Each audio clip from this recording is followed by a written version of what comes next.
To add Screencastify Screen Video Recorder, start at the extension page on the Chrome Web Store. You'll click Add to Chrome and Add Extension.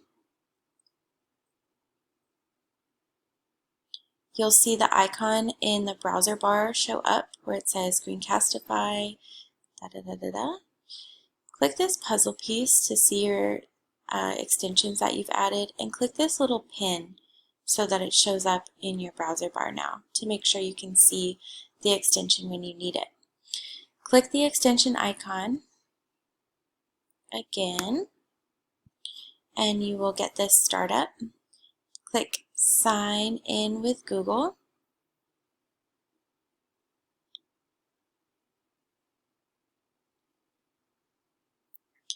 Next, make sure your camera and microphone are checked.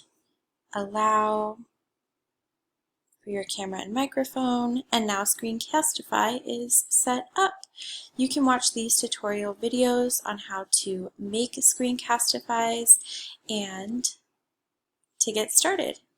So click the icon one more time up in the corner to make sure you're signed in with Google. You should see this menu, and that is how you get Screencastify, and you log in with Google to Screencastify to make screen recordings. Thanks!